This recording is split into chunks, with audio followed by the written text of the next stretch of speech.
बहुत साल पहले की बात है। लक्ष्मीपुर में एक विशाल हरा भरा जंगल था। उस जंगल का राजा था शेर सिंह, एक चालाक सियार। शेर सिंह का मंत्री था। एक दिन सुबह शेर सिंह नींद से जागे और आंख मलते ही जैसे ही बाहर आए, बाहर आते ही उनके नज़र गुफा के बाहर सोए हुए एक बिल्ली के बच्चे पर पड़ी। बाहर खड़ा होकर शेर सिंह दहाड़ लगाता है और उस दहाड़ को सुनकर बिल्ली का बच्चा जाग गया। वह बहुत डर गया और वहां से भाग गया। फिर शेर सिंह सियार को साथ लेकर जंगल में चला गया शिकार करने के लिए। पूरे दिन दोनों शिकार करने के लिए जंगल में घूमते रहे, लेकिन शिकार तो दूर, शिकार के दर्शन तक नहीं होते। फिर दोनों शाम को निराश होकर घर लौटे। उस रात शेर सिंह को भूखा ही सोना पड़ता है।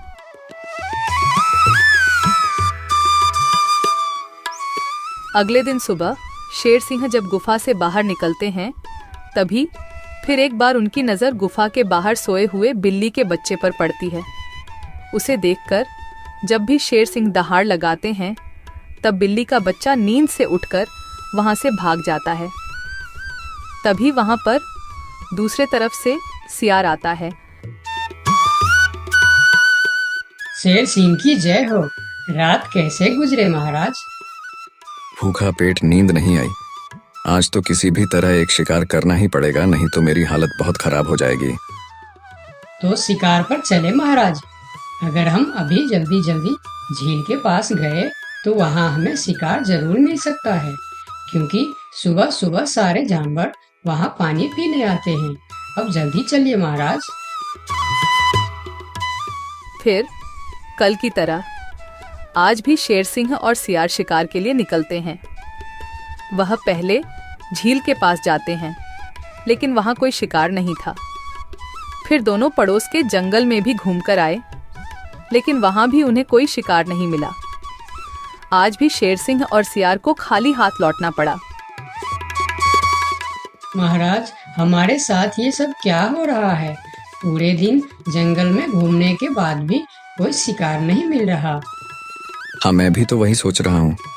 लगता है आज भी मुझे भूखा पेट ही सोना पड़ेगा। फिर दोनों की नजर गुफा के बाहर सोए रहे बिल्ली के बच्चे पर पड़ती है। तभी सियार उसके पास जाकर उसे पकड़ लेता है। सियार के पकड़ते ही वह छूटने के लिए कोशिश करता है, पर सियार उसको नहीं छोड़ता है। यह देखकर शेर सिंह पूछता है, ये तुम क्या कर रहे हो सियार? उस बिल्ली के बच्चे को क्यों पकड़ लिया तुमने? महाराज, मैंने रात भर सोचा कि पूरे दिन जंगल में घूमने के बाद भी इतने बड़े जंगल में ही नहीं, पड़ोस के जंगल में भी आपको शिकार क्यों नहीं मिला। मुझे इसका कारण पता चल चुका है महाराज। क्यों नहीं मिला? क्या कारण हो सकता है? जल्दी बताओ मुझे। इसके मनहूस शक्ल की वजह से। रोज सवेरे सवेरे आप उठते ही इसकी शक्ल देख लेते हैं और पूरा दिन मनहूसी में गुजर जाता है, और यह कमबख्त हर रोज आपके गुफा के बाहर ही सो जाता है। जिस दिन से यह इधर सो रहा है, उसी दिन से हमें शिकार नहीं मिल रहा है महाराज। तुम सही कह रहे हो सियार। इसे मेरे गुफा में कैद कर दो। हम इसे इसकी मनहूस शक्ल का सजा देंगे और इसी का शिकार करके खाएंगे। नहीं नहीं, मुझे छोड़ दो। मैं मरना नहीं चाहती हूँ। मुझे मेरी मम्मी के पास जाना है। मम्मी, मम्मी, पापा, बचाओ मुझे। ये लोग मुझे मार डालेंगे। सियार बच्चों को लेकर गुफा के अंदर चला जाता है और बिल्ली का बच्चा जोर जोर से चिल्लाने लगता है, नहीं नहीं, मुझे छोड़ दो। मुझे मेरी मम्मी के पास जाना है। अरे, ये तो हमारे बच्चे की आवाज है। लगता है उसे कोई पकड़ लिया है। हाँ, ये हमारे बच्चे का ही आवाज है। लगता है वह कोई मुसीबत में है। आवाज तो शेर सिंह के गुफा की तरफ से ही आ रहा है। चलो चलो, चलकर देखते हैं। ये कहकर दोनों शेर सिंह के गुफा के सामने जाते हैं। शेर और सियार गुफा के बाहर ही खड़े थे। तब बिल्ला ने शेर सिंह से बोला, हमने अपने बच्चे का आवाज यहाँ से सुना है। क्या आपने उसे देखा है महाराज? अच्छा, तो तुम दोनों हो उस मनहूस शक्ल की माँ बाप। मनहूस शक्ल? ये आप क्या कह रहे हैं महाराज? हाँ, उसका शकल मनहूस है। 2 दिन से शेर सिंह उसका शकल क्या देख लेते हैं। उन्हें दिन भर शिकार भी नहीं मिलते। 2 दिनों से महाराज भूखे सो रहे हैं। आज उसे उसकी मनहूस शकल की सजा जरूर मिलेगी। नहीं नहीं, मेरे बच्चे की शकल मनहूस नहीं है। उसे माफ कर दीजिए महाराज। नहीं नहीं, ऐसा नहीं हो सकता। मैं एक बार जो बोल दिया सो बोल दिया। तुम्हारे बच्चे का शक्ल मनहूस है तो है, अब उसे उसकी सजा जरूर मिलेगी। अब तुम लोग जाओ यहाँ। फिर दोनों वहां से चले जाते हैं। दोनों बहुत परेशान होकर जंगल में घूमते रहते हैं। वह जंगल में कई जानवरों के पास इस उम्मीद लेकर जाते हैं कि कोई उनके बच्चे को बचाने के लिए मदद कर सके। वह पहले हाथी के पास जाते हैं। हाथी भैया, शेर सिंह ने मेरे बच्चे को मनहूस कहकर पकड़ लिया है। आप कुछ भी करके मेरे बच्चे को बचा लीजिए। नहीं नहीं, मैं शेर सिंह से पंगा नहीं ले सकता। तुम दोनों किसी और के पास जाओ। मैं यह काम नहीं कर सकता। मुझे माफ करना। फिर दोनों बैल के पास गए और उसे भी सारी कहानी बताई, लेकिन बैल भी शेर सिंह से पंगा लेने से मना कर दिया। फिर दोनों निराश होकर वहां से आगे की ओर चले गए। कोई भी शेर राजा के खिलाफ नहीं बोलना चाहता। दोनों निराश होकर एक पेड़ के नीचे बैठ गए। उस पेड़ के ऊपर एक बंदर बैठा था। पेड़ के ऊपर से बंदर ने उन दोनों पति पत्नी को इतना निराश देखा तो वह उसका कारण पूछने के लिए नीचे आया। दोनों ने बंदर को सारी बात बताई। सब सुनकर बंदर ने कहा, देखो बिल्ला भाई, तुम तो क्या सारे जंगल जानता है कि शेर सिंह से टकराना या उसके खिलाफ बोलना अपनी मौत को दावत देने का बराबर है। मैं वादा तो नहीं कर सकता, पर एक कोशिश जरूर कर सकता हूँ। जब हाथी राजा और बैल ने कोशिश नहीं की, तो तुम क्या कोशिश करोगे बंदर भाई? तुम तो शेर सिंह के एक ही पंजे के शिकार हो। यही तो तुम्हारी गलतफहमी है। याद रखना, हर काम बड़े शरीर से नहीं होता, कुछ काम दिमाग से भी होता है। तुम एक बार मुझे कोशिश तो करने दो। उन्होंने तो कोशिश भी नहीं किया, सीधा ना बोल दिए। ठीक है बंदर भाई, तुम एक बार कोशिश करके देखो। इधर आज भी पूरे दिन घूमने के बाद जब शेर को कोई शिकार नहीं मिला तो सियार की कहीं बात याद आते ही वह गुस्से से आग बबूला हो गया।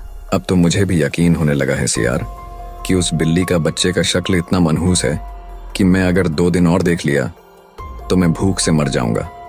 उसका इंतजाम आज ही कर देना होगा। वही तो मैं कह रहा हूँ, उसका शकल मनहूस है। अगर हम उसे जीवित रखेंगे तो इस तरह हम भूखे मर जाएंगे। उसे और एक दिन भी जीवित रखना ठीक नहीं होगा महाराज। महाराज की जय हो, महाराज की जय हो। तुम यहाँ क्यों आए हो? क्या चाहिए तुम्हें? महाराज, जंगल के सभी जानवर कह रहे हैं कि राजा की शक्ल बड़ी मनहूस है। ये तुम क्या बोल रहा है बंदर? तुम्हारा दिमाग तो ठीक है। हाँ महाराज, इसीलिए कुछ जानवर तो जंगल छोड़कर पड़ोस के जंगल में दूसरे राजा के अधीन होने जा रहे हैं। अरे बंदर, क्या कह रहा है तू? कौन मर गया इनके शक्ल देखकर? मरा नहीं, मरने वाला है। लोग कह रहे हैं कि इतने दिनों से बिल्ली का बच्चा जिंदा था। 2 दिनों से उसने नींद खुलते ही शेर राजा की शक्ल क्या देख ली, उसे तो मौत की सजा हो गई। अब वह कहने लगे हैं, अगर हम भी सुबह सुबह शेर राजा की शक्ल देख लेंगे तो हमारे साथ भी ऐसा ही हो सकता है। महाराज, ये तो आपके राजपाट के लिए खतरे का विषय है। आंखें खोलिए महाराज, आंखें खोलिए, वरना इस जंगल की सत्ता आपके हाथ से निकल जाएगी या आप इस जंगल में अकेले रह जाओगे। मैं समझ गया बंदर, अब मुझे क्या करना चाहिए? महाराज, उस बिल्ली के बच्चे को माफ कर दो और उसे बड़ा सा कोई इनाम दे दो। तब पूरे जंगल में ये बात फैल जाएगी और सब कहेंगे, देखो शेर राजा की शक्ल कितनी शुभ है कि सवेरे सवेरे बिल्ली के बच्चे ने उनकी शक्ल क्या देखी, उसे न सिर्फ जीवन दान मिला बल्कि शेर राजा की तरफ से इतना बड़ा इनाम भी मिला। इससे सभी के विचार आपके प्रति सकारात्मक हो जाएंगे और सभी सवेरे सवेरे आपके दर्शन करने के लिए भी जाएंगे। सही कह रहा है, मैं यही करूंगा। सियार, तुम अभी पूरे जंगल के जानवर को मेरे दरबार में बुलाओ। थोड़ी देर में ही जंगल के सभी जानवर शेर खान के दरबार में पहुंचते हैं। मैं शेर सिंह पूरे जंगल वासियों को कहना चाहता हूँ कि बिल्ली के बच्चों को न सिर्फ जीवन दान देता हूँ, बल्कि आजीवन देखभाल और खाने पीने के लिए भी पूरा बंदोबस्त करता हूँ। शेर महाराज की जय हो, शेर महाराज की जय हो। और सुनो, मनहूस शक्ल कोई नहीं होता, यह तो सिर्फ हमारी अंधविश्वास है। उस दिन के बाद से जंगल के सारे जानवर एक साथ मिलजुल कर रहने लगे। दोस्तों, आपका बहुत बहुत धन्यवाद